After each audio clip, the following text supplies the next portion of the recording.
एगो दुगो ले दुई दराजा कि पुरान का चिला पुरान का चिला कि पुरान का चिलम गंगा जी में कैदा बिसर जा।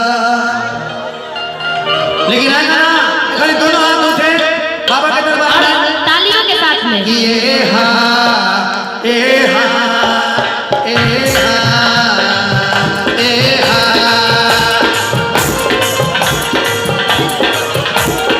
एगो दुगो ले बका तू ले दुई दराजा एगो दुगो ले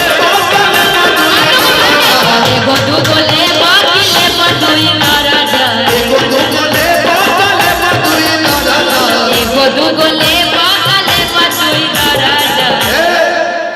पुरान का चिला ऐसे नहीं होल्ड होल्ड होल्ड ऐसे आप लोग शांत होकर के भजन सुनेंगे अच्छा नहीं लगेगा। नाचेंगे ना। देखिए जिनके पास भगवान इतनी कुछ की कमी दी है फिर भी मन कितना बड़ा है वो कह रहे हैं नाचेंगे। अरे मेरा भाई पूरा आशीर्वाद मेरा तुम्हारे साथ है, खूब आगे बढ़ो, खूब वहीं से तुम नाच के दिखाना ठीक। हाँ पूरा नाचा, इतना देखने पीछे कैमरा लगा गिरा मत देना। अच्छा पुरान का चिला तालियों के साथ में नाचिए बैठ के। पुरान का चिला गंगा जी में कैदा पुरान का चिला गंगा जी में कैदा बिसर जा। पुरान का चिला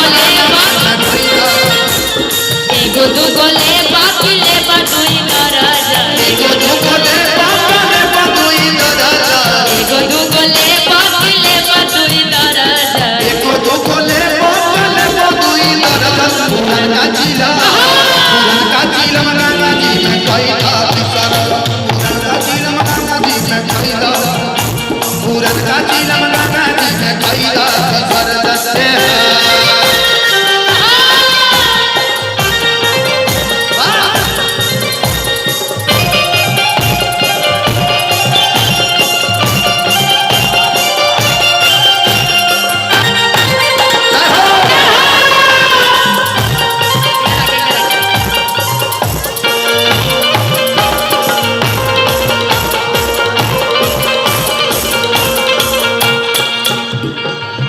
अरे एक फूक बैठी के मारी लगा रह चले में चली ना तोहरो नुदा।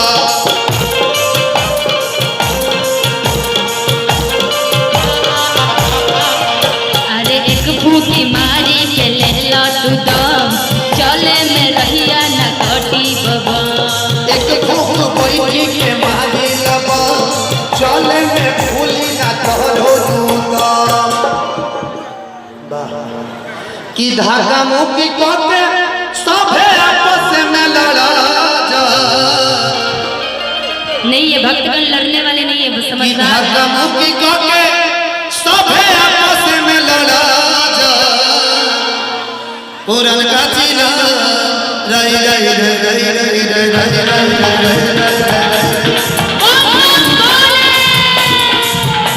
पुरान का चिला गंगा जी में कैदा बिसर जा। पुरान का चिला गंगा जी में कैदा पुरान का चिला गंगा जी में कैदा बिसर जा।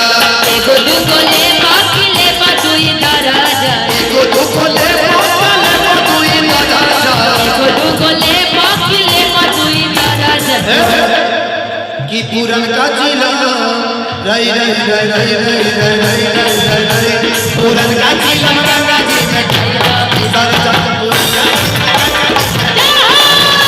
पुरान का चिला गंगा जी में कैदा बिसर जा।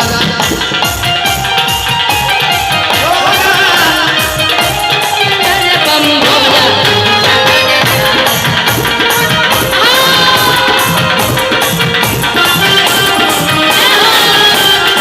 जोड़ा नहीं हमारे म्यूजिशियन टीम का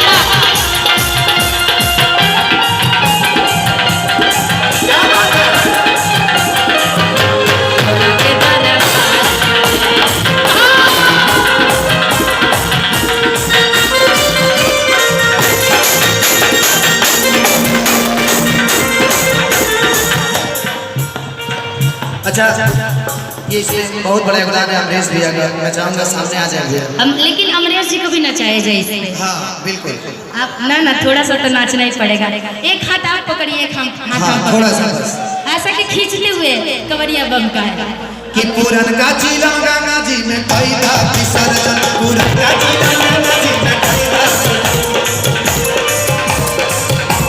धीरे धीरे धीरे जानते हैं अमरेश जी सबसे बड़ी बात क्या है डांस मुझे भी नहीं आता ये हकीकत है जितना लोगों ने मुझे YouTube पर देखा होगा देखते होंगे मैं डांस नहीं कर पाती लेकिन पता नहीं क्यों कल से जब मैं देवघर आई हूँ ना जब से ये बाबा के भजन गा रही हूँ भोलेनाथ का पता नहीं कहाँ से ये एनर्जी आती जा रही है मुझे अब मैं भी डांस करती तो मुझे एक ही डांस आता है जब बाबा का डांस आता है ना पागल वाली डांस होती है बम बोले मैं ऐसे ऐसे पुरनका चिलम गंगा जी में कैदा विसर्जन पुरनका चिलम गंगा जी में कैदा विसर्जन लेकिन ऐसे ही डांस करिए यही में चलते रहिए ए हो पिया हमसे चलो न जाता